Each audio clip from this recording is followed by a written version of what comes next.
वंदे मातरम बेटा। आप सभी को आपका स्वागत है।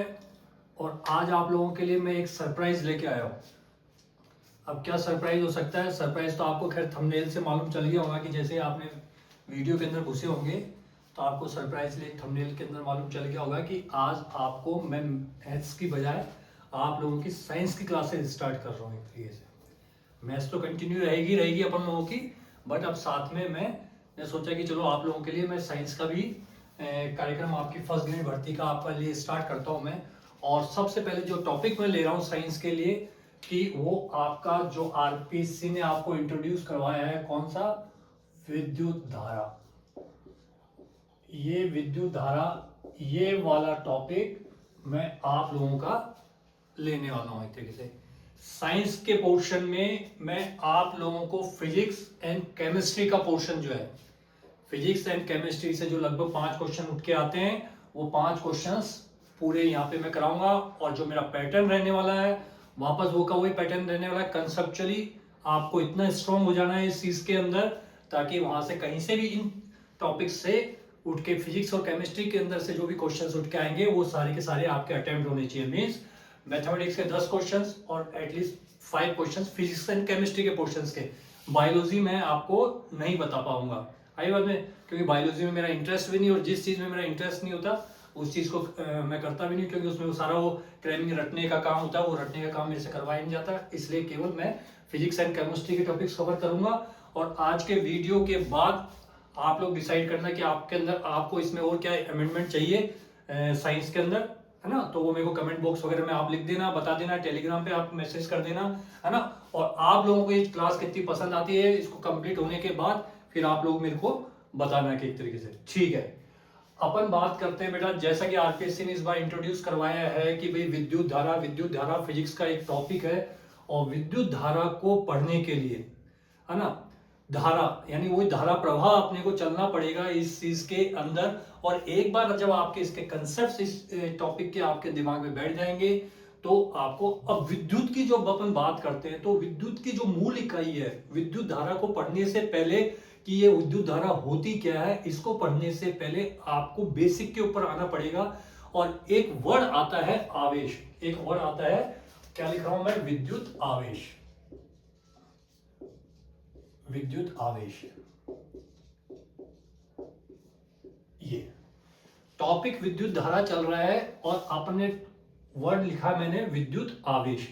अब विद्युत आवेश के नाम से आप लोग काफी परिचित हैं, आप लोगों को पता है कि विद्युत आवेश क्या होता है। अब एक जनरल भाषा के अंदर अपन बात करें तो आवेश क्या है? आवेश अपन जनरली तो आवेश क्या है? एक प्रॉपर्टी है, एक गुण है। किस चीज का गुण है?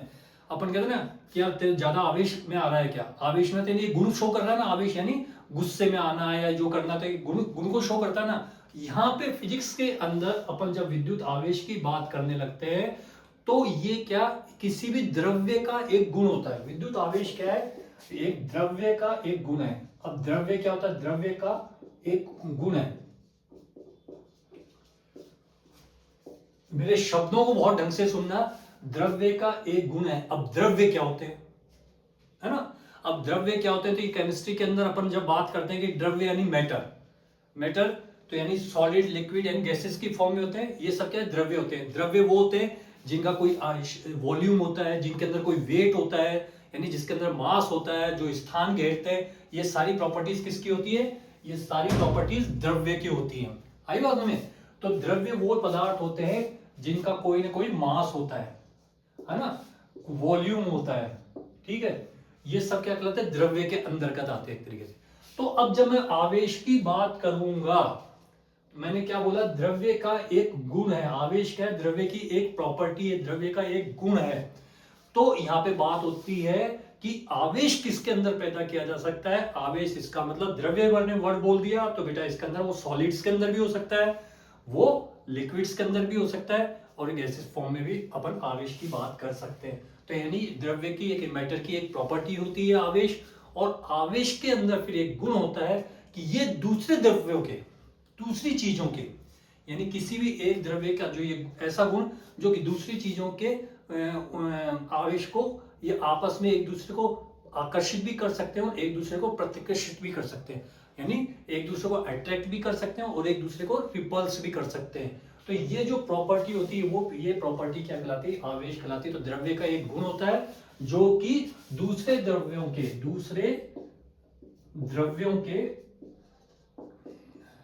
द्रव्यों को आकर्षित व प्रतिकर्षित, मैंने 2 वर्ड लिख दिए कि आकर्षित व प्रतिकर्षित कर सकते हो। तो यानी ये प्रॉपर्टी की अपन बात करेंगे तो ये आवेश होता है।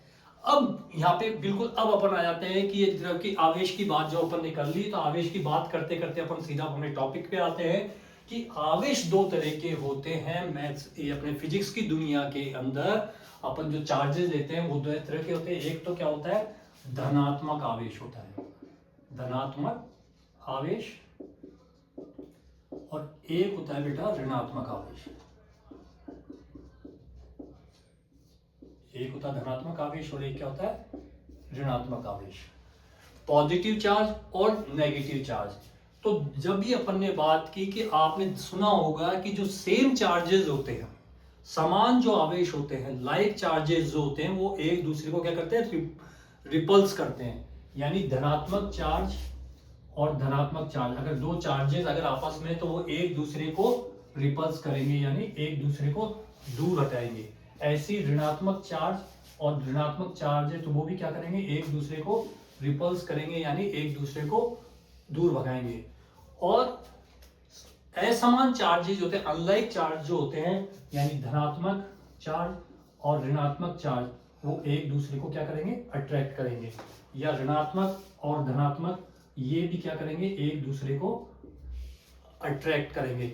यानी समान चार्जेस एक दूसरे को क्या करते हैं, प्रतिकर्षित करते हैं, रिपल्स करते हैं, और असमान चार्जेस एक दूसरे को आकर्षित करते हैं, अट्रैक्ट करते हैं।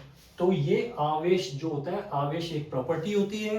वो प्रॉपर्टी के 2 पार्ट्स होते हैं, धनात्मक आवेश और ऋणात्मक आवेश। और धनात्मक आवेश का सबसे बढ़िया एग्जांपल क्या है, जितने भी दुनिया के अंदर जितनी भी चीजें हैं, जितना भी मैटर है, वो सब किसके बने हुए होते हैं, है ना, स्मॉलेस्ट पार्टिकल जो अपन बात करते हैं, एटम बोलते हैं, नहीं बोलते। और एटम का जो स्मॉलेस्ट पार्ट जो होता है, कि जो उसके बिल्कुल सेंटर के अंदर, उसको क्या बोलते हैं, प्रोटॉन। क्या बोलते हैं, प्रोटॉन बोलते हैं ना, प्रोटॉन। केमिस्ट्री के अंदर प्रोटॉन पे कौन सा आवेश होता है, धनात्मक आवेश होता है, आई बात में। और ऋणात्मक आवेश किसके ऊपर होता है, जो आपने खूब पढ़ा है, इलेक्ट्रॉन।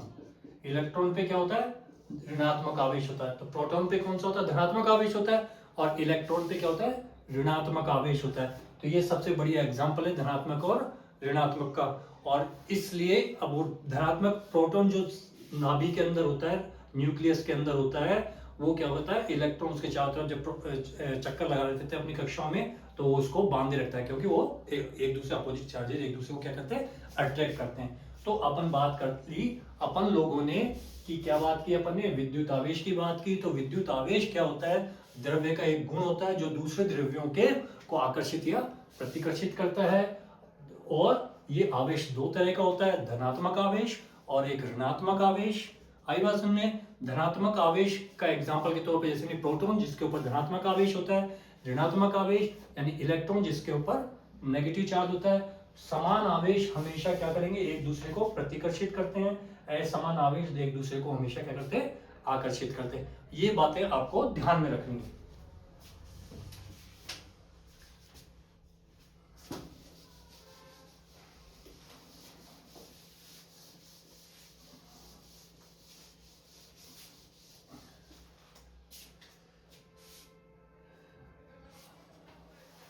आवेश को हमेशा फिजिक्स की दुनिया में Q से दर्शाया जाता है। किससे दर्शाया जाता है, Q से। Q से दर्शाया जाता है, जिसको अपन इंग्लिश में क्या कहते हैं, चार्ज। यानी चार्ज को किससे दर्शाया जाता है, Q से दर्शाया जाता है। और सबसे छोटा जो आवेश होता है, वो आवेश का मान होता है, यानी जो ऋणात्मक आवेश होता है इलेक्ट्रॉन के ऊपर, उसकी वैल्यू होती है 1.10⁻⁻19। एक ई का मान कितना होता है, 1.10⁻⁻19 कूलाम इतना आवेश होता है।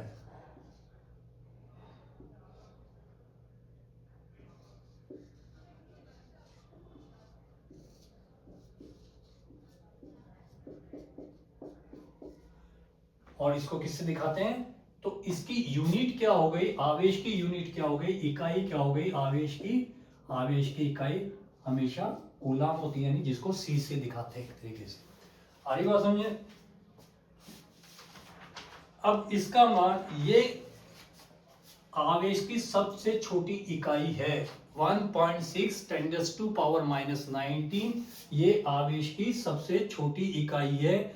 आई बात में, ये सबसे छोटा आवेश होता है फिजिक्स की दुनिया के अंदर। किसी भी वस्तु, किसी भी द्रव्य के अंदर जो आवेश उपस्थित होता है उसकी सबसे छोटी इकाई की वैल्यू क्या होती है? 1.10 की घात माइनस 19 कूलाम। इतना आवेश सबसे छोटा माना जाता है।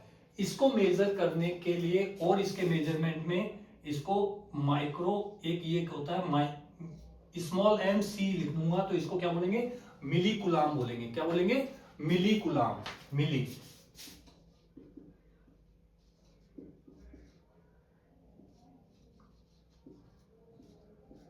इसकी वैल्यू है 10 की घात माइनस 3।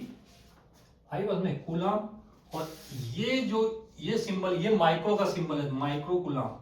इसको क्या बोलते हैं? माइक्रो। ये 10 की घात माइनस 6 कूलाम इस फॉर्म में लिखा जाता है। यानी ये सब आवेश को मेजर करने की सबसे छोटी इकाई क्या होती है? 1.6 इंटू 10⁻⁻⁻ -19 होती है। मिली कूलाम में अगर आओगे तो यानी एम सी से डिनोट करेंगे, स्मॉल एम सी यानी 10 की घात माइनस 3 कूलाम हो गया। माइक्रो कूलाम यानी 10 की घात माइनस 6 कूलाम हो गया। ये आवेश को मेजर करने की इकाइयां आपके पास हैं।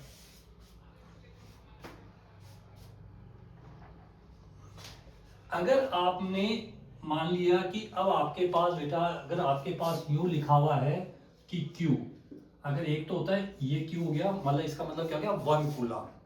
1 कूलाम का मतलब क्या हो गया आपके पास? इस चीज को ढंग से समझना। 1 कूलाम का मतलब 1 इंटू 1.6 इंटू 10⁻⁻19 यूं लिखा जा सकता है। अगर मैंने Q लिख दिया कि 2 कूलाम, 2 कूलाम का मतलब क्या हो गया आपके पास? ये होगा 2 इंटू 1.6 इंटू 10⁻⁻19। ये को ऐसे अगर मैंने यूं लिख दिया Q इक्वल टू 3 कूलाम, क्योंकि जब तक आपको इनके नोटिफिकेशन समझ में नहीं आएंगे चैप्टर पे अपन जा ही नहीं पाएंगे एक तरह से।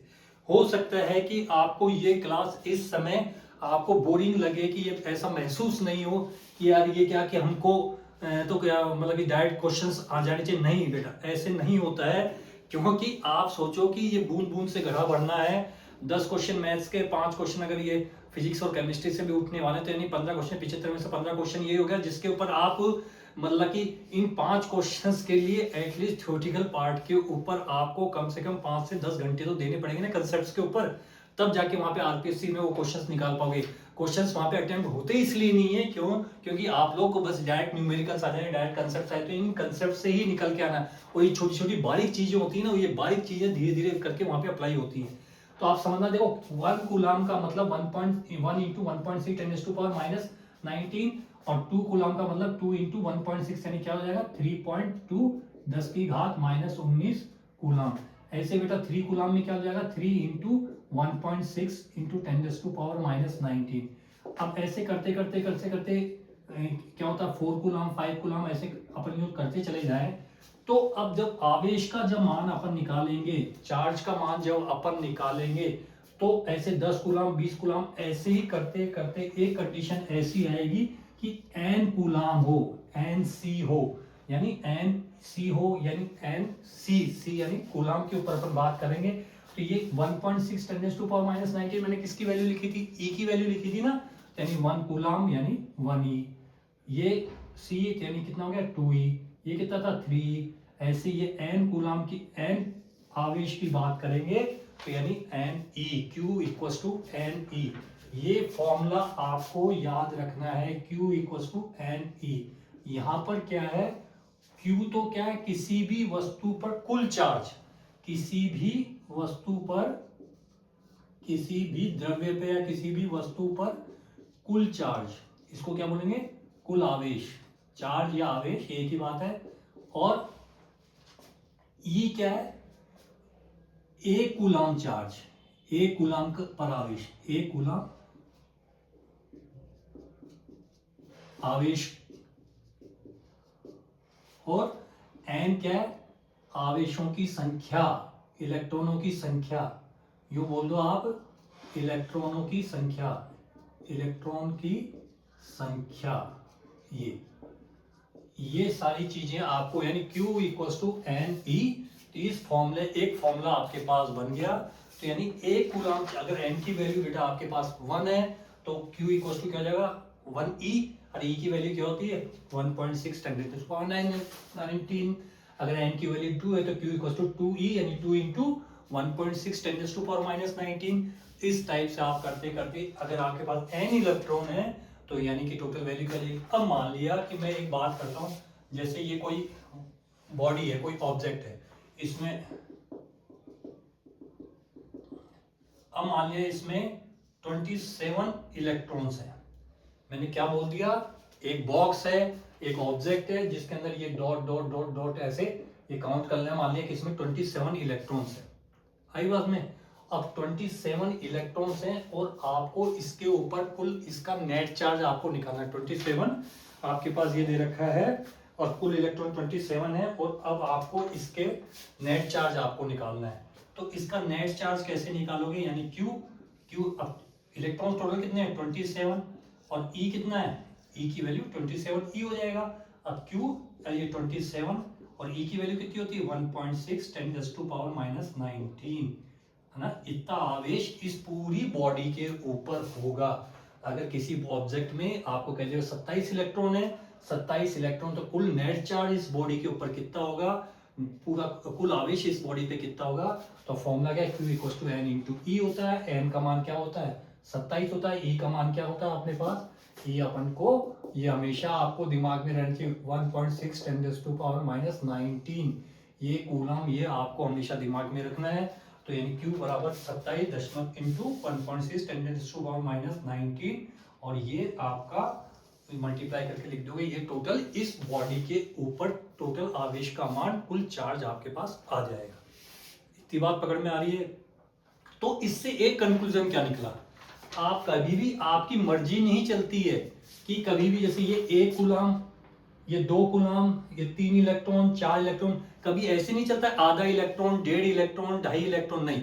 यानी इसकी वैल्यू क्या फिक्स रहेगी, 1.6 × 10⁻19 आएगी, 2 होंगे तो 16 दूनी 32 यानी 3.2 आएगी, 3 होंगे तो 4.8 आ जाएगी। मेरी बात समझ आ रही है ना, कि अगर आपके पास एक ही है तो 1.6 × 10⁻19, 2 ही है तो यानी क्या जाएगा 2 × 16 1.6 है ना, 3 ही है तो यानी 3 × 1.6, 4 ही है तो यानी 4 × 1.6। तो कहने का मतलब ये, और वही 10⁻19, 10⁻19, 10⁻19, 10⁻19 ये लगते चले जाएंगे। तो कहने का मतलब बेटा क्या हो सकता है, चार्ज कौन सा चार्ज, नेट चार्ज कभी भी किसी भी ऑब्जेक्ट पे, किसी भी बॉडी पे नेट चार्ज कितना संभव है कि 1.6 10⁻−19 संभव है, 3.2 16 दूनी 32 यानी 3.2 इंटू 10⁻−19 संभव है, 16 3 48 यानी 4.8 इंटू 10⁻−19 संभव है ना। तो आपकी मर्जी नहीं है कि आप उसको कर दोगे 2.8 भी संभव है, नहीं 2.8 संभव नहीं है ना। आगे मतलब कि अब 3.2 के बाद में कितना 4.8 ही संभव है, 4.8 के बाद में 6.4 ही संभव है, क्यों 16 चौक 64 4.6 10⁻19 यानी यही पॉसिबल है। अब इन सब पूरा ये जो बोर्ड मैंने भरा है, इससे कंक्लूजन क्या निकला, क्या क्वेश्चन बन सकता है एक तरीके से। अब देखो जो क्वेश्चन जो बनेगा वो क्वेश्चन आप समझना इस चीज को, कि जो मैंने बात की है इतनी देर में,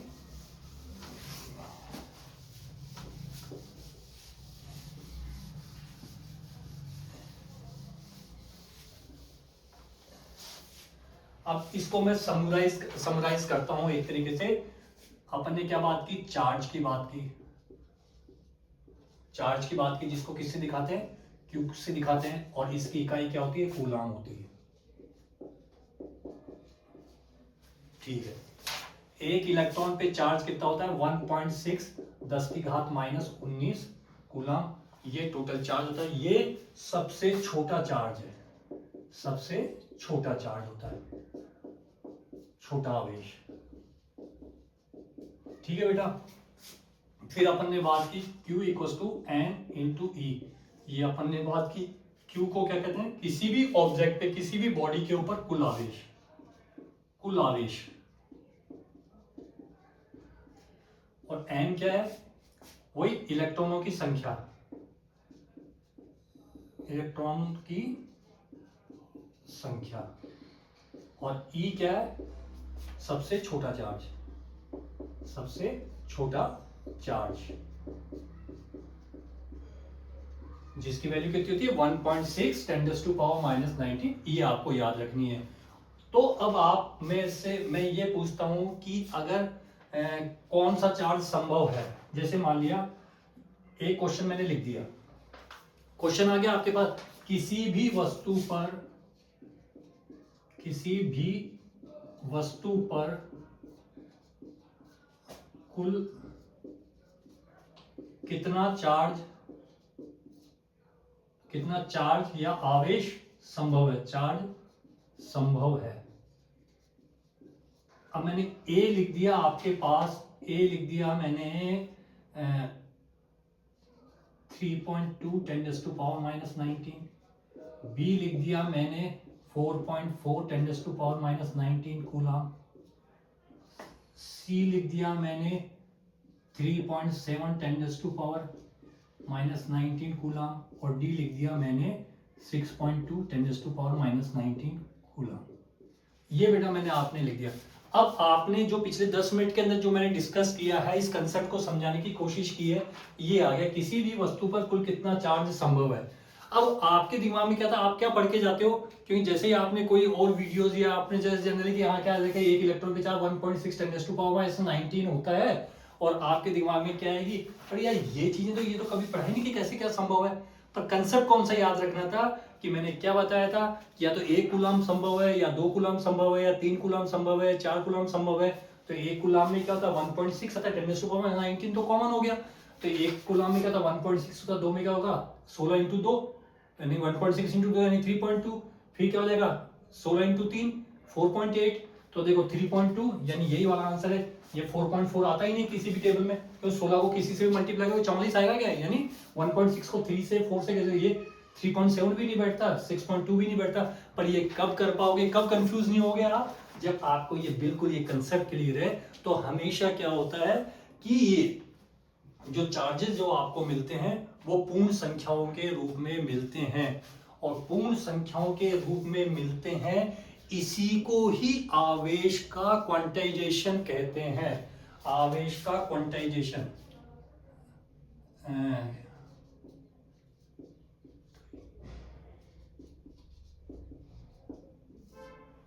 आवेश का क्वांटाइजेशन कहते हैं। इसको ये वर्ड ध्यान रखना, आवेश तो कहने का मतलब जो आवेश जो होता है, सबसे छोटा आवेश तो E हो गया, बाकी क्वांटाइजेशन का मतलब था ये क्वांटाइनी पैकेट्स बनाना। आवेश पैकेट्स की फॉर्म मिलता है, एक पैकेट 2 कूलम है यानी 2 का एक ही बना दिया, फिर 3 कूलम आ गया यानी 3 इलेक्ट्रॉन डाल के एक पैकेट बना दिया, 4 कूलम आ गया तो 4 इलेक्ट्रॉन डाल के एक पैकेट बना दिया, ऐसी n इलेक्ट्रॉन आ गए तो n इलेक्ट्रॉन डालकर के एक पैकेट बना दिया। यानी क्वांटा यानी स्मॉलेस्ट इकाई के अंदर, यानी जितने ब्रैकेट यानी लगातार चलता चला जाएगा, और जो पॉइंट, तो इसी को कहते हैं आवेश का क्वांटाइजेशन, क्वांटाइजेशन ऑफ चार्ज। ये तो यानी क्वांटाइजेशन ऑफ चार्ज की जब बात होगी तो अपन ये कंसेप्ट अपन काम में लेते हैं। ये क्वांटाइजेशन ऑफ चार्ज होगी, यानी चार्ज जो होता है वो इंडिपेंडेंट फॉर्म के अंदर स्मॉलेस्ट इकाई तो ये हो गई, और बाकी क्वांटा की फॉर्म में मिलेगा 1 2 3 4। कभी भी ऐसा नहीं मिलेगा कि आधा इलेक्ट्रॉन 1/2e 3/2e, ऐसे कभी भी नहीं होता है। आई बात में कि 1 आधा इलेक्ट्रॉन 1.5 इलेक्ट्रॉन, ऐसा कभी भी नहीं होता है। आधी बात में हमेशा चार्ज किस फॉर्म में मिलेगा 1e 2e 3e 4e, इस फॉर्म में ही आपको चार्ज मिलेंगे किसी भी ऑब्जेक्ट के अंदर, हो कितना भी सकता है चार्ज, पर मिलेंगे आपको इसी फॉर्म में। ठीक है,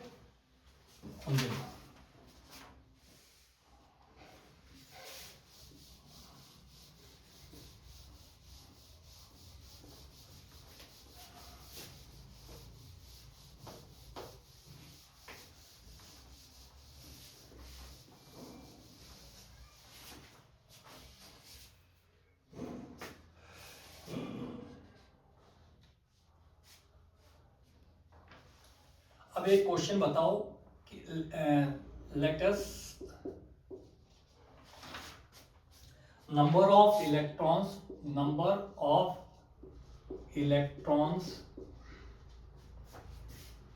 इन 1 कूलम चार्ज।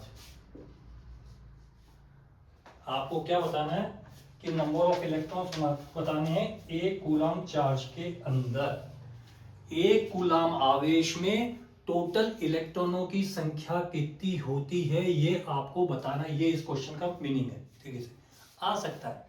अब आपने क्यों, आने को तो कुछ भी आ सकता है, तो ये मान लिया कि latest number of electrons in 1 coulomb charge की, एक कूलम चार्ज में, चार्ज यानी आपको क्या दे रखा है, आवेश का मान दे रखा है Q, वो कितना दे रखा है 1 कूलम।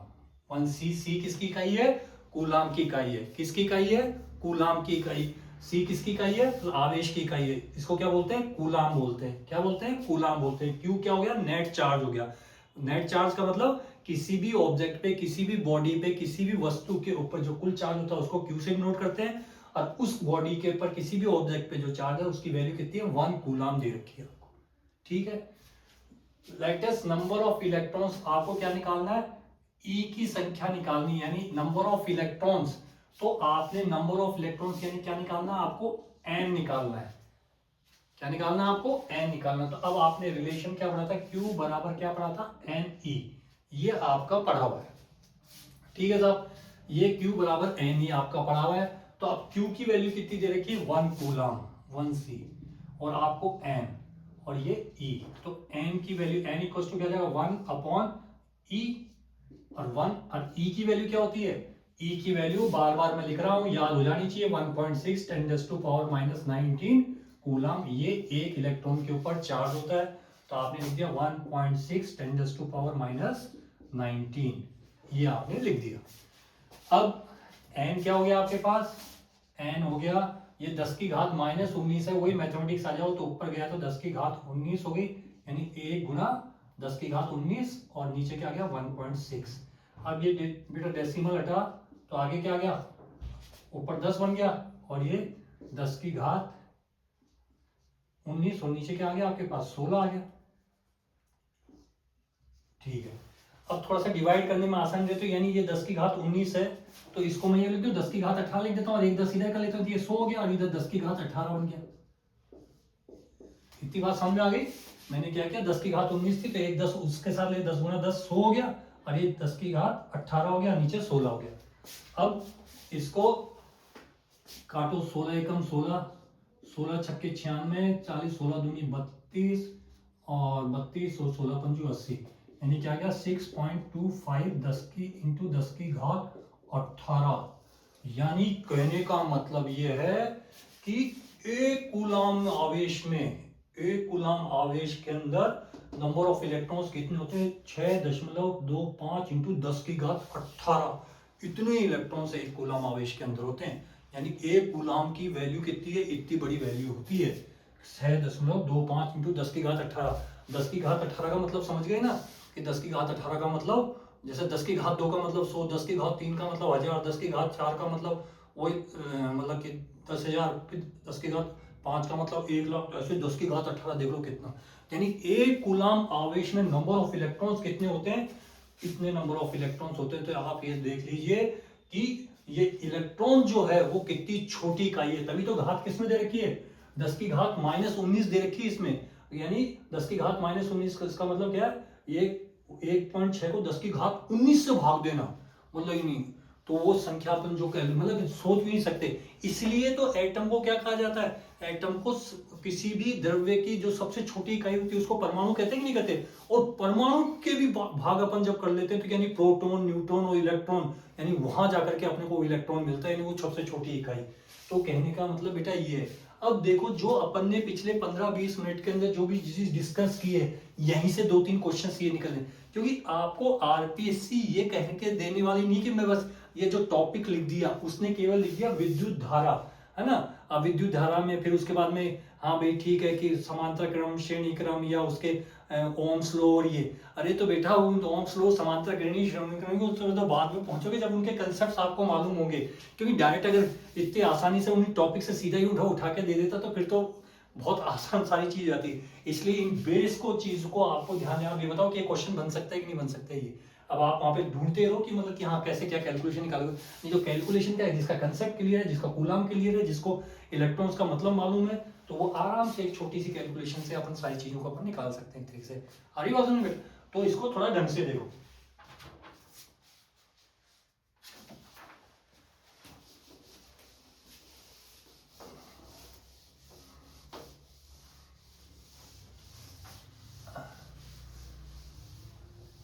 अब देखो बेटा कि अब किसी भी चीज को, ठीक है, जब हम विद्युत धारा की बात हो रही है तो अब अपने आवेश की बात कर ली, ठीक है, आवेश।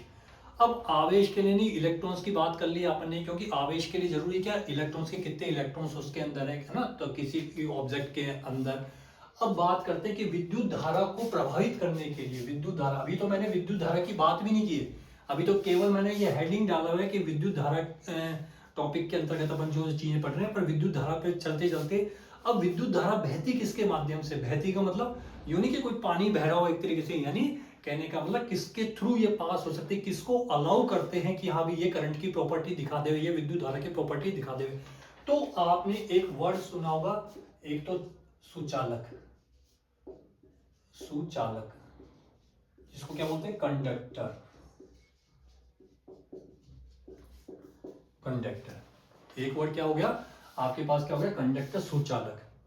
यानी ऐसे सब्सटेंसेस, ऐसी वस्तुएं, ऐसे पदार्थ, मैंने क्या क्या वर्ड बोल दिए, सब्सटेंस, वस्तुएं, पदार्थ, है ना। क्योंकि आपके दिमाग में क्या कि सुचालक का मतलब सिंपल सी बात है कि बस वो आ गया कि हाँ भाई कि मतलब कि जिसमें से विद्युत धारा बहती है उसको सुचालक कहते हैं। बिल्कुल सही बात है कि ऐसे पदार्थ, ऐसे कंडक्टर, वो किसी फॉर्म में, वो वायर की फॉर्म में हो सकता है या किसी भी फॉर्म में हो सकता है कि जिससे ऐसा थोड़ी कि कॉपर का जो वायर बनता है तो उसी से होता है, कॉपर के बर्तन से भी हो सकता है ना।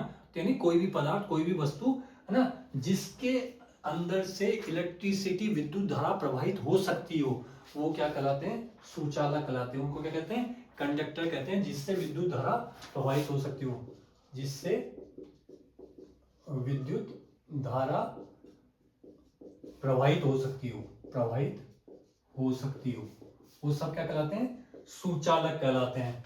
और जितने भी मेटल्स होते हैं ज्यादातर उस क्या होते हैं, सुचालक होते हैं विद्युत धारा के।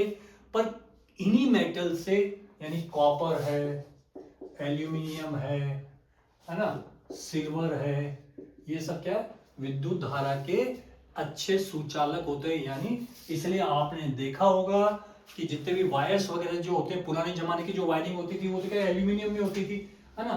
और आजकल की जो वायरिंग होती है वो क्या होती है, कॉपर के अंदर होती है। आपने जब वो रबड़ वो ऊपर से हटा करके देखते हो नीचे कॉपर, अंदर के कॉपर के वायर्स होते नहीं होते, यानी वो किसके बने होते हैं, कॉपर के बने होते हैं। क्योंकि कॉपर जो होता है वो विद्युत धारा का अच्छा सुचालक होता है ना। इसलिए तो जितने भी मेटल्स होते हैं वो अच्छे या बुरे रूप में, कम या ज्यादा, अपनी एफिशिएंसी के हिसाब से विद्युत के क्या होते हैं, हमेशा सुचालक होते हैं। आई उन्हें सिल्वर बहुत अच्छी सुचालक होती है ना, पर कॉपर से भी महंगी आती है। तो अगर यही कॉपर के, आपने देखा होगा कि जो एक्सटेंशन, जो वायर जो बाहर की तरफ रोड्स के ऊपर लगे हुए रहते हैं, वो तो किसके होते हैं, एल्यूमिनियम के होते हैं, है ना।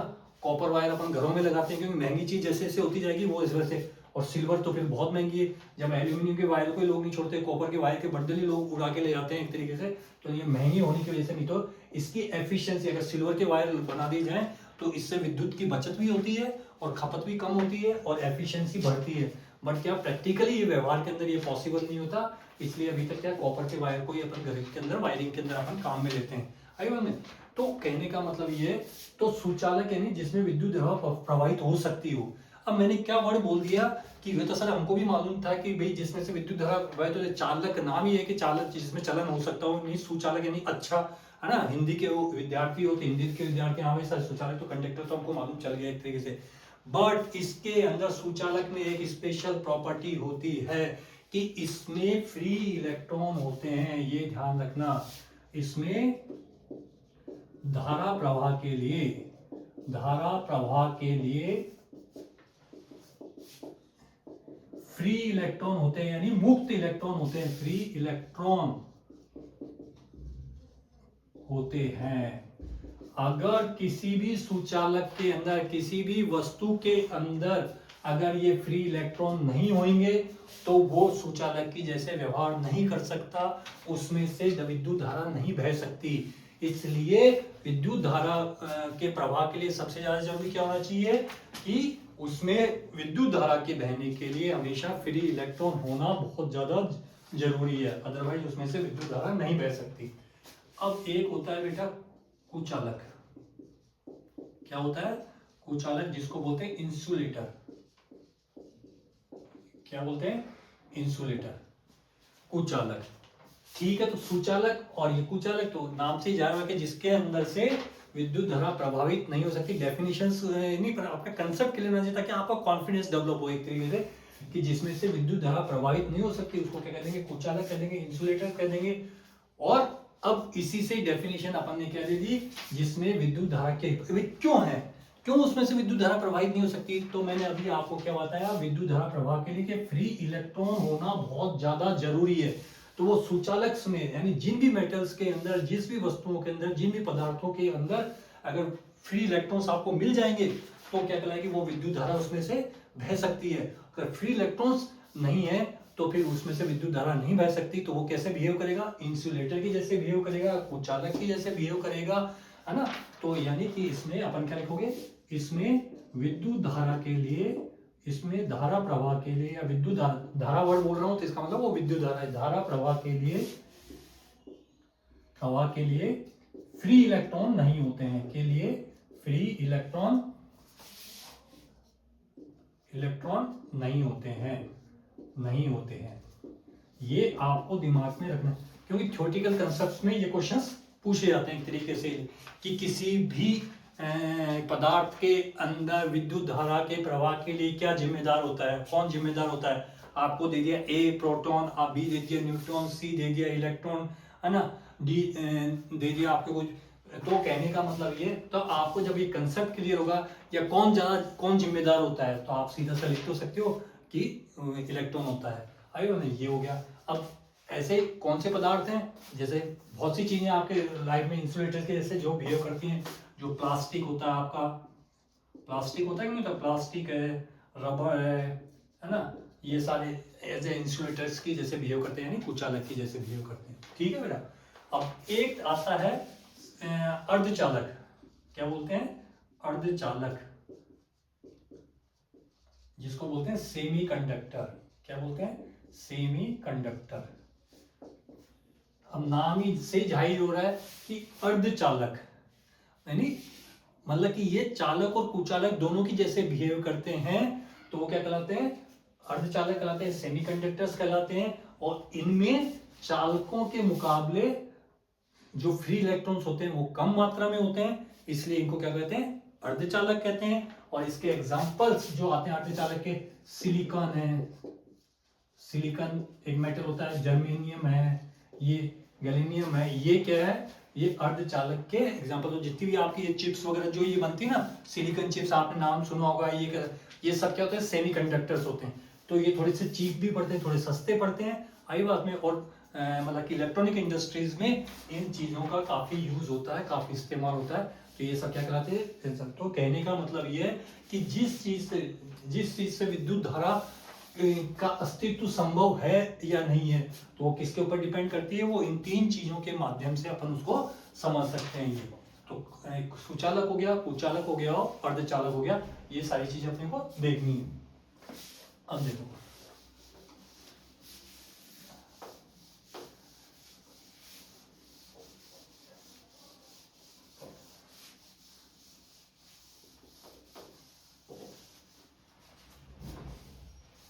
अब बात आती है बेटा विद्युत धारा की। अब मैं ये वर्ड यूज कर रहा हूं, विद्युत धारा क्या होती है। विद्युत धारा, अब विद्युत धारा की जैसे कि आप लोगों ने थोड़ी बहुत जैसे तैयारी कर रखी होगी या करनी आप लोगों ने स्टार्ट कर दी होगी, नहीं कर रहे हो तो धन्य है आप लोगों को। अगर अभी तक भी आप लोगों ने अगर पढ़ना आपने स्टार्ट नहीं किया है तो आपने एक रटी रटाई डेफिनेशन या जो भी जनरली ये पढ़ाते हैं कि आवेश प्रवाह की दर को कैसे लिख देते हैं, आवेश प्रवाह की दर को, प्रवाह की दर को विद्युत धारा कहते हैं।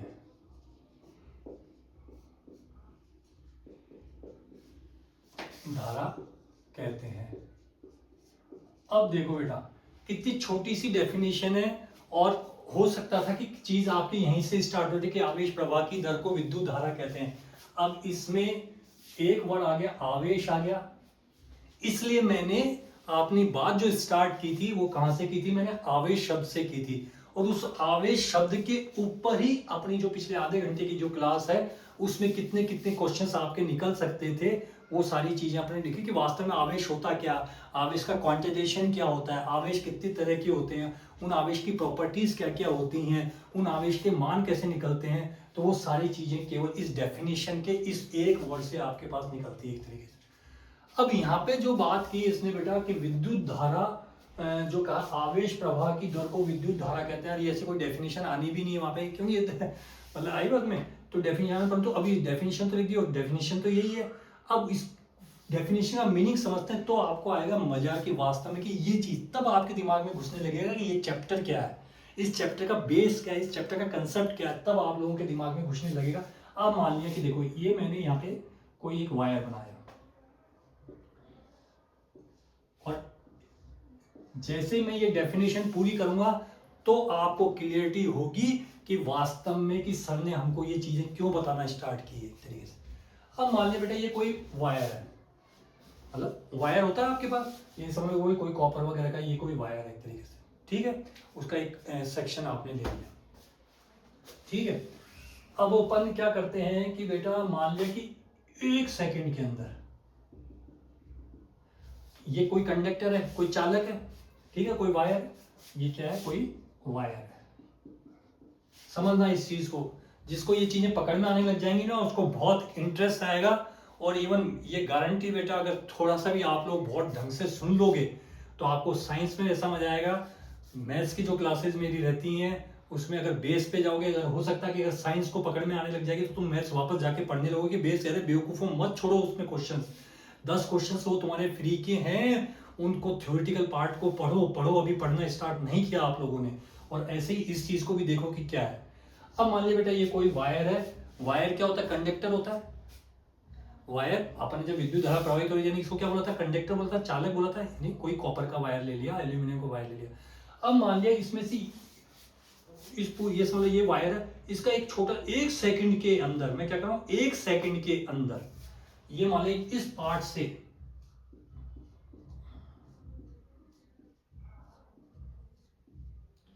एक दो मतलब यहां से घुसे और इस पर्टिकुलर क्रॉस सेक्शन एरिया से मतलब कि उस ये वायर का इस वायर के इस एरिया से एक सेकंड में 3 इलेक्ट्रॉन निकले। ये एक, ये दो, तीन इलेक्ट्रॉन निकल गए। एक सेकंड में कितने इलेक्ट्रॉन पास हो रहे हैं, 3 हो रहे हैं, मतलब हर जगह से। जैसे यहाँ पे ये 3 हुए, फिर ये आगे बढ़े, ये आगे, मतलब 3 इलेक्ट्रॉन एक दूसरे को धक्का देना है हर सेकंड के अंदर एक तरीके से। तो यानी एक सेकंड में 3 इलेक्ट्रॉन आपके निकलते हैं, यानी इस वायर के ऊपर एक सेकंड में चार्ज कितना हो गया, 3 कूलम।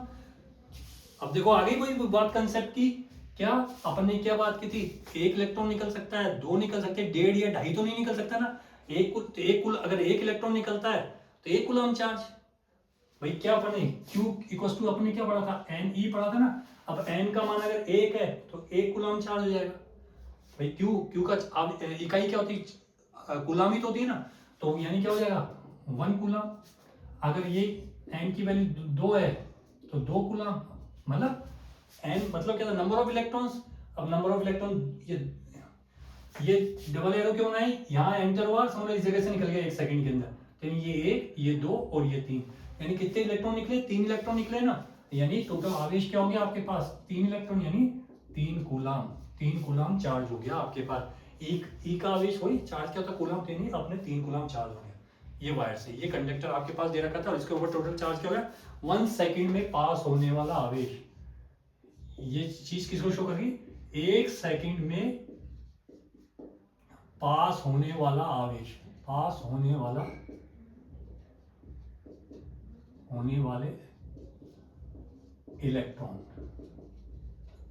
इसको मैंने क्या लिख दिया, 1 सेकंड में पास होने वाले इलेक्ट्रॉन, ये आपने लिख दिया। अब बेटा अपन दूसरी बात करते हैं, एक कोई वायर और दे रखा है, ये कोई दूसरा वायर है,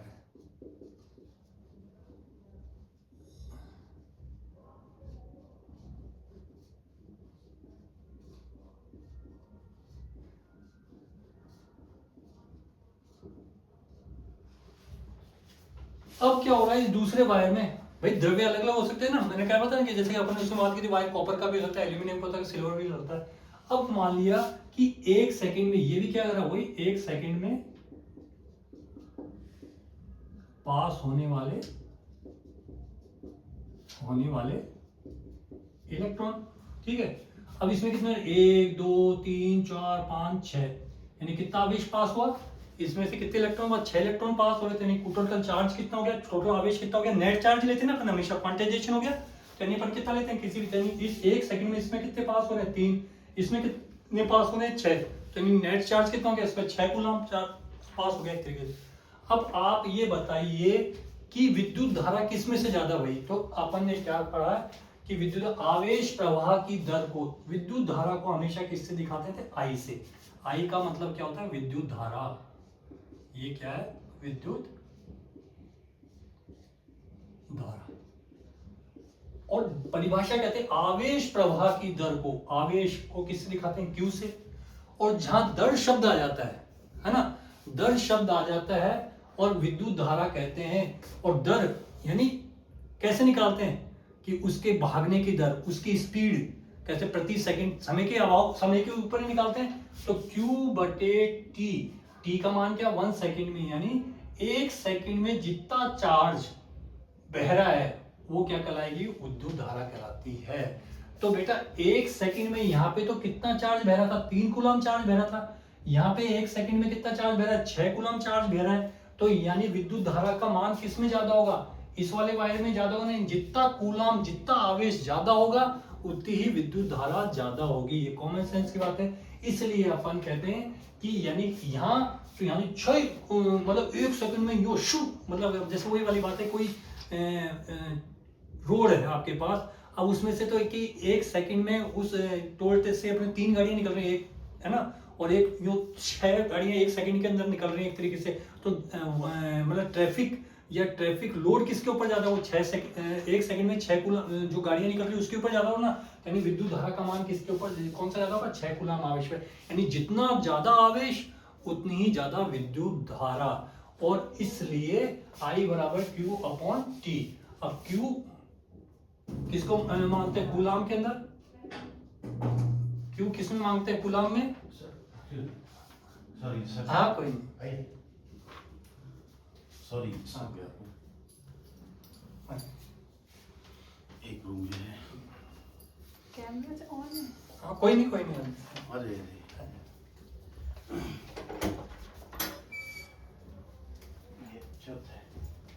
ठीक है बेटा, सॉरी है ना, कोई नहीं। तो बेटा वो 1 कूलम आवेश के लिए जब अपन बात करते हैं तो आवेश प्रवाह की दर को, है ना, तो आवेश प्रवाह की दर को जब अपन इलेक्ट्रिसिटी कह रहे हैं, कोई नहीं,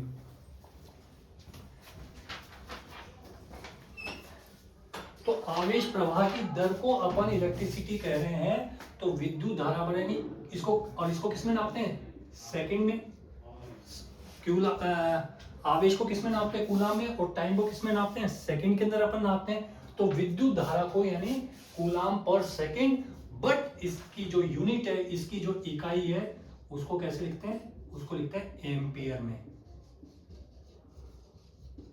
और इसको कैपिटल ए से डिनोट करते हैं। यानी जैसे कूलम को नापने की इकाई, सॉरी आवेश को नापने की इकाई कूलम होती है, सी होती है, सी से डिनोट करते हैं, ऐसे विद्युत धारा को नापने की इकाई एम्पियर होती है, और इसको किससे डिनोट करते हैं, कैपिटल ए से डिनोट करते हैं, यानी और इसके लिए जो इंस्ट्रूमेंट काम में लिया जाता है, किसके लिए, विद्युत धारा को नापने के लिए जो इंस्ट्रूमेंट काम में लिया जाता है उसको क्या बोलते हैं, अमीटर।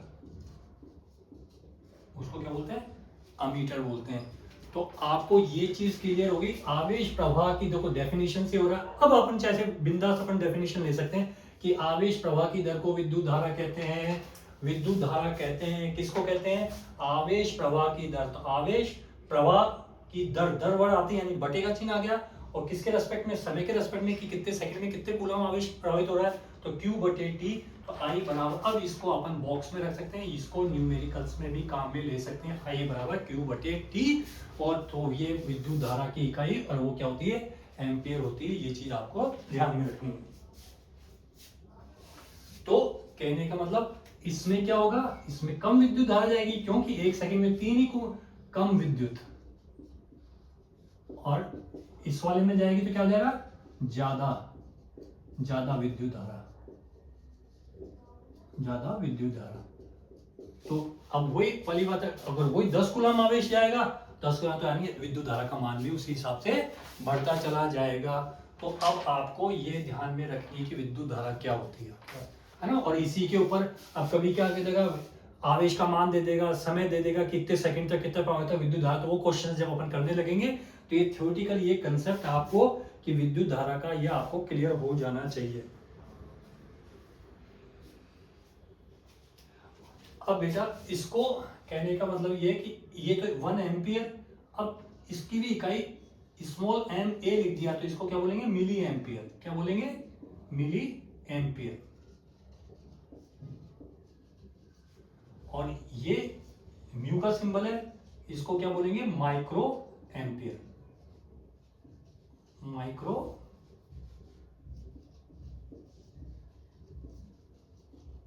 एम्पियर। मिली एम्पियर यानी 10 की घात -3 एम्पियर। वो माइक्रो का मतलब हमेशा क्या होता है, 10 की घात -6 एम्पियर। जब भी मैथ्स में हो या फिजिक्स में हो, मिली की बात करेंगे तो 10 की घात -3, माइक्रो की बात करेंगे तो 10 की घात -6, है ना। अब वो एम्पियर है तो एम्पियर के लिए बात कर लेंगे वैसे। तो यानी जब भी मिली का वर्ड का मतलब होता है 10 की घात -3, और माइक्रो का मतलब होता है 10 की घात -6। ये आपको ध्यान में रखना है। तो इकाई क्या होती है, एम्पियर होती है। मिली एम्पियर का मतलब 10 की घात -3 एम्पियर, यानी 1 एम्पियर से भी, मिली एम्पियर का मतलब 1 एम्पियर से भी छोटी इकाई है, और उस 1 मिली एम्पियर से भी छोटी इकाई क्या, माइक्रो एम्पियर है। एक तरीके से मेरी बात समझ में आ रही है। इस टाइप से आपको बात ध्यान रखनी है।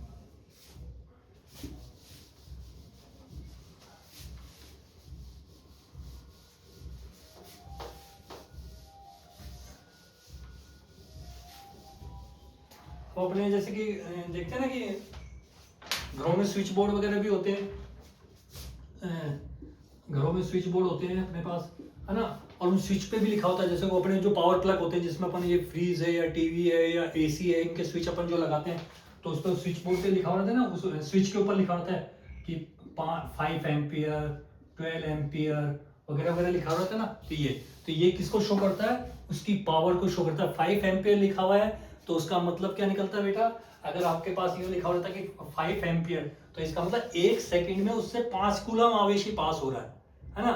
और अगर यूं लिखा हुआ है 12 एम्पियर, स्विच के ऊपर अगर आपके पास यूं लिखा हुआ है कि 12 एम्पियर, अगर कोई स्विच है और उसके ऊपर ये लिखा हुआ है कि 12 एम्पियर, तो इसका मतलब क्या, 1 सेकंड के अंदर उसमें से 12 कूलम आवेश पास हो रहा है। तो इसकी विद्युत धारा ज्यादा पास हो रही है ना। इसलिए आप देखते हो कि जितने भी आपके ऐसे इंस्ट्रूमेंट्स होते हैं एक तरीके से ना, चाहे आपका गीजर हो या आपके फ्रीज हो या, है ना, तो मतलब कि जो ज्यादा एनर्जी इलेक्ट्रिसिटी कंज्यूम करती है, जिसमें हाई वोल्टेज आता है, तो उस समय उनके लिए स्विच भी बड़े वाले अपन लगाते हैं, और उन पे स्विच पे ये लिखा रहता है। क्यों, क्योंकि उसमें से विद्युत धारा ज्यादा प्रवाहित होती है, ज्यादा विद्युत धारा की आवश्यकता होती है, इसलिए वो स्विच भी आपको बड़ा चाहिए होता है वहां पे। नहीं तो क्या छोटे वाले स्विच में देखा था फटाक से फ्यूज उड़ा देता है वो, है ना। तो इस चीज को अपने को ध्यान में रखना।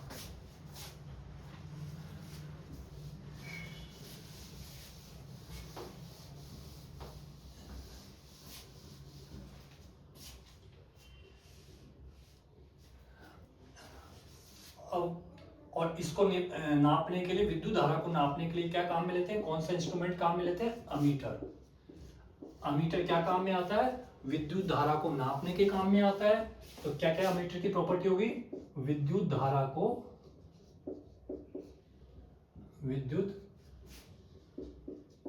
को मापने। दूसरा, ये हमेशा परिपथ के श्रेणी क्रम में लगता है। ये अब श्रेणी क्रम क्या होता है ये अपन आगे पढ़ते चले जाएंगे, पर हमेशा की परिपथ के श्रेणी क्रम में लगता है। बस ये वर्ड ध्यान रखना, ये परिपथ यानी जो भी वायरिंग वगैरह जो अपन करते हैं मेजरमेंट के लिए, परिपथ के श्रेणी क्रम में लगता है, क्रम में लगता है। और तीसरी इसकी प्रॉपर्टी क्या होती है? इसका प्रतिरोध या इसका रेजिस्टेंस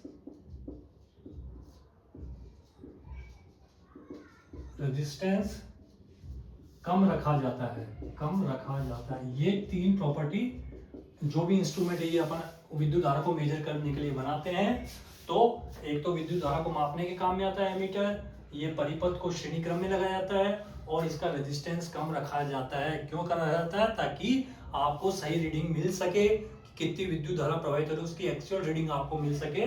तो वो मतलब कि इस टाइप की वो इंस्ट्रूमेंट होता है, इसमें वही 1 2 3 4 5 6 यानी वो नीडल यूं घूमती है। और वो के भी अलग अलग टाइप के एमीटर आते हैं, छोटी धारा वाले जो मिली वाले आते हैं, माइक्रो वाले आते हैं, है ना, ऐसे एम्पेयर वाले, यानी कि कितने एम्पेयर की धारा बह रही है। तो वो एक अलग चीज है, वो तुम्हारे इतने उससे मतलब नहीं, तुमको तो केवल इतना सा ध्यान रखना है कि एमीटर क्या काम में आता है? विद्युत धारा को नापने के काम में आता है। याद हो गया होगा एक तरीके से। हमेशा इसको परिपथ के श्रेणी क्रम में लगाते हैं, याद होना चाहिए। और इसका जो प्रतिरोध होता है वो हमेशा कम होता है। ये चीज आपको ध्यान में रखनी है, ठीक है।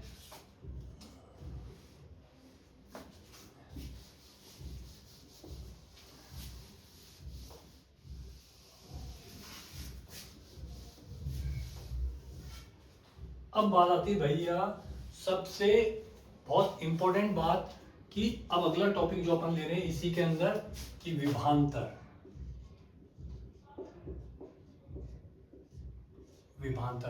जिसको बोलते हैं पोटेंशियल डिफरेंस। पोटेंशियल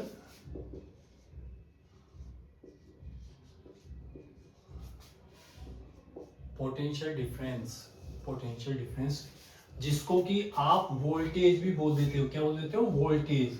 हाँ, अब जैसा कि करंट की बात आ गई, विद्युत धारा आई की बात आ गई, वोल्टेज वर्ड आते ही आपके दिमाग में आप चलने लगे। हाँ, आप कुछ विद्युत से रिलेटेड अपन चीजें पढ़ रहे हैं एक तरीके से। ये वोल्टेज, अब ये क्या बोला है? वोल्टेज या वोल्ट, ये शब्दों से परिचित है ना आप इस टाइप से। यानी पोटेंशियल डिफरेंस क्या होता है या वोल्टेज क्या होता है, इसकी अपन बात करते हैं एक तरीके से। पोटेंशियल डिफरेंस से समझने से पहले मैं पोटेंशियल पे आता हूँ। विद्युत विभवांतर से हो जाए कि मैं विभव पे आता हूँ एक तरीके से ना।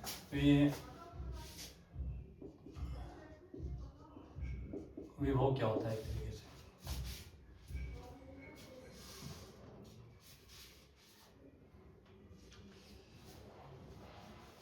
इसको समझने के लिए बेटा अपन जो इसकी रटी रटाई डेफिनेशन होती है एक, कि वोल्टेज की, कि जो आपने लोअर क्लास में पढ़ी भी होगी या कहीं भी जैसे कि इंट्रोड्यूस करवाते हैं इस चैप्टर को, तो अपन ने ये चीज बात करते हैं कि किसी भी इकाई आवेश को, देखना शब्द सुनना इसके भारी ये, और इसी से शब्द निकलेगा, है ना, कि विभव यानी पोटेंशियल। इसको भी मैं वर्ड क्या लिख देता हूँ? पोटेंशियल। समझना इस चीज को, पोटेंशियल। अब इस वर्ड से अंदाजा लगाना, इसकी जो डेफिनेशन बुक्स में लिखी हुई रहती है या आपके नोट्स में जहां से भी आपको मिलते हो या जहां से भी आप पढ़ रहे हो उसमें लिखा रहता है किसी इकाई आवेश को। इकाई वर्ड इसलिए काम में ले लिया कि एक यूनिट के ऊपर बात कर लेते हैं, जो उसके ऊपर लागू होगी वही पूरा नियम पूरे बंच के ऊपर लागू हो जाएगा, इसलिए अपन वो बात कर लेते हैं इकाई आवेश को। तो किसी इकाई आवेश को अनंत से यानी कहीं से भी। अब मैंने बताया था मैथ्स में अनंत की परिभाषा सबके लिए अलग अलग है, जिसको जहां तक आता है वहां से, यानी जिसकी मर्जी हो जहां से लेके आओ। बात जो है वो समझना इसे, किसी भी इकाई आवेश को अनंत से किसी एक निश्चित बिंदु तक लाने में जो कार्य करना पड़ता है उसको विभव कहते हैं एक तरीके से। क्या करो? किसी भी इकाई आवेश को, कहने का मतलब मान लिया कि इस मेरा हाथ में यहां से एक पत्थर है, इस पत्थर को उठा करके मेरे को यहाँ तक लाने में जितनी मेहनत करनी पड़ेगी, जितना कार्य करना पड़ेगा, जितनी ताकत लगानी पड़ेगी, उस ताकत की वैल्यू वो क्या कहलाती है? विभव कहलाती है। एक तरीके से बात समझ में आ रही है मेरी बात? तो यानी इसका मतलब क्या है कि विभव की जब अपन बात कर रहे हैं तो यानी कोई ताकत, कोई एनर्जी वगैरह उसकी बात हो रही है। आई बात में? अब आ जाओ देखो इस वर्ड के ऊपर ही कि वो तो डेफिनेशन हो गई कि इकाई, आप डेफिनेशन तो फटाक से अपने दिमाग में आ जाती है कि मतलब क्या, इकाई आवेश को अनंत से किसी पर्टिकुलर बिंदु तक, किसी निश्चित बिंदु तक लाने में जो टोटल काम करना पड़ता है, जो काम करना, एनर्जी लगना, ये सब एक ही बातें होती है। तो जो कार्य करना पड़ता है उसको अपन क्या कहते हैं? विभांतर कहते हैं, विभव कहते हैं। अब बात आती है बेटा, देखो वर्ड क्या है? पोटेंशियल। अब आप आ जाओ देखो अपनी डेली लाइफ के ऊपर एक तरीके से कि पोटेंशियल किसको शो करता है? ताकत को तो शो करता है ना।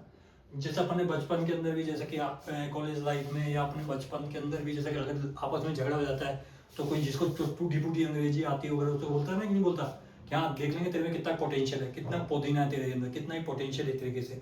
इनडायरेक्टली आप क्या कह रहे होते हो उसके, तेरे में देख लेंगे तेरे में कितनी ताकत है, एक तरीके से कितनी ताकत है, यानी तू कितना काम कर सकता है, एक तरीके से तू कितना मेरे अपोज में आ सकता है ना, तेरी स्ट्रेंथ कितनी है, वो क्या आती है? पोटेंशियल। तो वही वाली बात है, अगर पोटेंशियल ही नहीं होगा तो मतलब कि अगर ज्यादा भारी चार्ज मेरे पास हो गया तो उसको मैं उस निश्चित बिंदु तक ला ही नहीं पाऊंगा, तो यानी कहते हैं पोटेंशियल ही नहीं है, इतना वोल्टेज नहीं है। वही वाली बात है कि ये तो अपन कहते हैं कि बिजली की ताकत कैसे नापी जाती है। अगर एक वर्ड्स के अंदर देखो आपको मजा आएगा कि जैसे वर्ड्स में बिजली की ताकत कैसे नापी जाती है, कि अपन कहते हैं अपने घरों में कितना आता है कि हाँ भाई 200 कितना 220 वोल्ट आता कि नहीं आता अपने घरों में? 220 वोल्ट। वोल्ट किसकी इकाई है? पोटेंशियल की इकाई है वोल्टेज। वोल्टेज को किसमें नापते हैं? वोल्ट में नापते हैं। तो पोटेंशियल को किसमें नापते हैं? वोल्ट में नापते हैं, है ना। मैं यहीं पे बस इतनी सी बात लेकर के आज स्टार्टिंग देकर के इसको खत्म करूंगा, फिर उसके बाद में कल इसको कंटिन्यू करेंगे। तो बेटा पोटेंशियल देखो घरों में कितना था? 220 वोल्ट आता है, 220 वोल्ट आता है। और अपनी जो हाइट एक्सटेंशन जो वायर चलती है तो 11,000 वोल्ट चलते हैं एक तरीके से, जो ऊपर आदमी को दूर से उठा लेती है एक तरीके से, यानी उसमें पोटेंशियल ज्यादा होता है, क्योंकि ज्यादा वोल्टेज आया हुआ होता है तो ज्यादा ताकत उसके अंदर होती है, तो वो फटाक से उठा लेता है। घरों में 220 वोल्ट पे कितना बड़ा झटका लग जाता है अपन लोगों को, क्योंकि इतनी ही मतलब कि सेफेस्ट साइड मानी जाती है कि भाई घरों में इतना पहुंचे, क्योंकि ह्यूमन बींग्स भी रह रहे, लोग भी रह रहे हैं, तो इतने वोल्टेज के अंदर ही मतलब अपने को कितना तगड़ा झटका लग सकता है एक तरीके से। तो उस चीज को अपने को ध्यान रखते हैं, यानी इतनी ही ताकत की बिजली अपने घरों में दी जाती है एक तरीके। और अब अपने घरों के आसपास से जो हाई टेंशन जो वायर्स निकलते हैं, है ना, और अप्लायंसेस जो अलग अलग होते हैं, मतलब कि उसमें देखते हैं कि उसमें वोल्टेज ज्यादा होता है, लिखा था ना बड़े बड़े पोल्स के ऊपर कि ये 11,000 वोल्ट, और फिर वायर बांध देते हैं कि भाई ये इससे ऊपर नहीं जाए, इस पोल के ऊपर नहीं जाएगी, खतरा है। कौन? कारण क्या कि वो दूर से ही उस चीज को वो अट्रैक्ट कर लेता है, वो आदमी को उठा ले, खींच लेती है एक तरीके से, इतनी ताकत होती है, यानी पोटेंशियल उनके अंदर ज्यादा होता है। आड़ी बात में तो कहने का मतलब है कि जो विभांतर विभव की बात जो होगी, तो इकाई धनावेश को, अब मैं क्या बात कर रहा हूँ, इकाई धनावेश को अनंत से किसी निश्चित बिंदु तक लाने में जो टोटल काम करना पड़ता है उसको अपन क्या कहते हैं? पोटेंशियल कहते हैं, उसको अपन विभव कहते हैं। और इसी डेफिनेशन को अगर मैं बात करूं यूं विभांतर के लिए, अगर मैं बात करूंगा तो विभांतर के लिए बात करूंगा तो किसी इकाई आवेश को, मतलब दो बिंदु है, ये ए और ये बी, तो अब अपन जब बात करेंगे कि तो क्या बात करेंगे? किसी इकाई आवेश को एक बिंदु से दूसरे बिंदु तक, एक बिंदु से दूसरे बिंदु तक लाने में जो टोटल काम करना पड़ता है, जो टोटल एनर्जी लगती है, जो टोटल कार्य पड़ता है, उसको अपन क्या कहते हैं? विभांतर कहते हैं या पोटेंशियल डिफरेंस कहते हैं। यानी ये बिंदु है और ये बिंदु है, यानी उस चार्ज का उस वस्तु के पर इस बिंदु पे कोई ना कोई चार्ज होगा, समझ लो कि वो मतलब पोटेंशियल होगा, पोटेंशियल को वी से दिखाते हैं। और यहाँ पे तो यहाँ से यहाँ तक लाने में जितनी ताकत आपको लगानी पड़ेगी, तो यानी यहाँ पे उस बंदे की एनर्जी कितनी थी, और उस बंदे को जब उस चार्ज को ढोता हुआ इस बिंदु तक ला रहा है, अब उसकी एनर्जी कितनी रह गई है ना, तो उस एनर्जी का जो डिफरेंस है वो क्या कहलाता है? विभांतर कहलाता है, यानी। और उसको किसमें आता है? इस टॉपिक को अपन नेक्स्ट क्लास में लेंगे अपन बेटा, है ना। बट आज जो मैंने करवाया है उसको ढंग से देखना, ढंग से समझना। और बेटा वैसे मैं जनरली कहता नहीं हूँ, परंतु अब आ जाए जरूरी, क्योंकि अगर मैंने आप ये चीज सोची है कि भाई चलो बच्चों को मैं साइंस भी की क्लासेस भी लूंगा, तो अगर आपको कैसा लगा, आपको फ्रूटफुल है आपके, नहीं तो मेरे को कमेंट बॉक्स के अंदर आप जरूर इस चीज को कि हाँ भाई आपने क्लास देख ली है और आपको क्या मतलब कि कैसा क्या लग रहा है, वो चीज़ मेरे को जरूर लिख देना एक तरीके से। इससे थोड़ा सा मेरे को ये लगेगा कि नहीं यार बच्चों के लिए अपन थोड़ा सा कुछ और करते हैं। नहीं, जितना तुम लोग उस चीज़ को रिस्पॉन्ड करोगे उसी के अकॉर्डिंग मैं तुम लोगों को आउटपुट देता चला जाऊंगा एक तरीके से, है ना। क्योंकि मेरे को भी मजा तभी आएगा कि बच्चे, मेरे को ये तो पता हो कि बच्चे पढ़ भी रहे हैं कि नहीं पढ़ रहे एक तरीके से। ठीक है, मैं यहाँ पे जबरदस्ती रिकॉर्ड कर करके आपको डाले जा रहा हूँ और आप उस चीज़ को देख ही नहीं रहे हो, आप उस चीज़ का फायदा नहीं ले रहे हो, तो फिर मतलब क्या निकलना है एक तरीके से। ठीक है, ये तो दाल रोटी तो भगवान की दया से मेरी चल ही रही है ना। तो मेन चीज़ है कि आप लोग कितना रिस्पॉन्ड कर रहे हो, क्योंकि आप लोगों के लिए कर रहा हूँ मैं एक तरीके। तो उस चीज़ को थोड़ा सा ध्यान में रखते हुए, तो बेटा बिल्कुल थोड़ी सी शुरुआत में आपको बोरिंग लगी होगी, परंतु ये बहुत ज़्यादा जरूरी थी। और आप देखना कि जैसे जैसे अगर अपनी ये जो साइंस की तरफ हम बढ़ेंगे, परंतु उसके लिए जरूरी क्या है, पर बेटा लग जाओ। क्योंकि अब इसमें से मान लो कि आपके 75 क्वेश्चंस में से लगभग 15 क्वेश्चंस की रिस्पॉन्सिबिलिटी मैंने ले ली है। 5 एक साइंस के क्वेश्चन में बता दिया आप लोगों की, मैं बायोलॉजी पोर्शन नहीं लूंगा, पर फिजिक्स एंड केमिस्ट्री के जो टॉपिक्स हैं और मैथमेटिक्स रीजनिंग का तो अपने पास है ही है। यानी लगभग 15 क्वेश्चंस की रिस्पॉन्सिबिलिटी मैं ले रहा हूँ, बट उसके लिए आप लोगों के साथ की भी बहुत ज़्यादा जरूरत होगी। ठीक है बेटा, चलो अपन फिर देखते हैं। Okay, all the best.